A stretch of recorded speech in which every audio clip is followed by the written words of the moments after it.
Mahigit 100 kilo ng radioactive na materyales ang nasabat sa magkakahiwalay na operasyon ng NBI. Ang mga naarestong suspect nagpositibo sa pagiging radioactive dahil sa matagal na pagkaka-expose. Saksi, si John Consulta. Sa bahay na ito sa Cagayan de Oro City, target ng mga taga-NBI ang isa sa mga miyembro ng grupong nakikipagtransaksyon sa dark web. Bakit, sir? Ang ibinebenta umano ng grupo, radioactive na uranium. Nahuli rin sa Pasay ang isang nagtangka umanong magbenta ng uranium sa undercover agent ng NBI. May inaresto rin sa Cebu City at sa follow-up operation may nakuha ring uranium. Ayon sa NBI, mahigit 100 kilo ng depleted uranium ang nasabat sa mga suspect na nagpositibo sa pagiging radioactive matapos ang matagal na pagkaka-expose sa ibinibenta nilang kemikal. Ang depleted uranium ay byproduct o ang produktong nagreresulta mula sa uranium enrichment na pinagdadaanan ng uranium kapag ginagamit ito sa paglikha ng nuclear power. Hindi man ito kasing radioactive ng natural uranium, delikado pa rin ang DU, lalo kapag nalunok o kung nalanghap ang pinulbos na kemikal.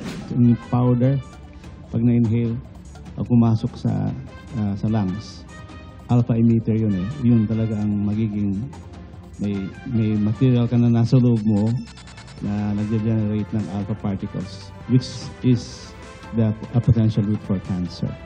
Dahil delikado ang kemikal, naka-protective suit ang mga kawani ng NBI at Philippine Nuclear Research Institute na sumabak sa operasyon. Since it is carcinogenic, it can cause health hazards to your lymph nodes, bones, brains, and testes, and it can also increase the risks of breast cancers and lymphoma.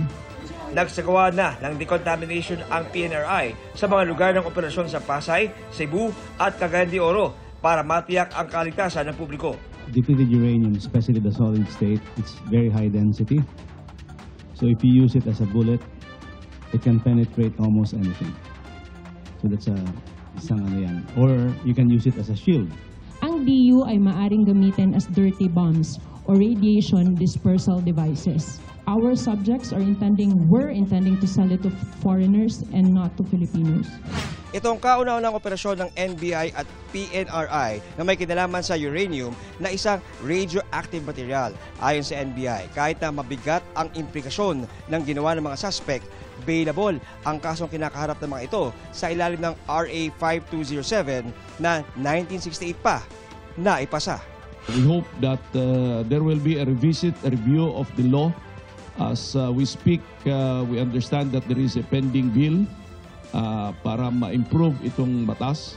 Bukod sa peligro, ikinababahala ng PNRI kung paano ito nailusot ng ilang individual. Iniimbestigahan na ngayon sa tulong ng ating Interpol at FBI and other agencies, dinidetermine na natin kung paano na ipasok dito sa Pilipinas yung mga uranium na yan. Para sa GMA Integrated News, John Consulta ang inyong saksi.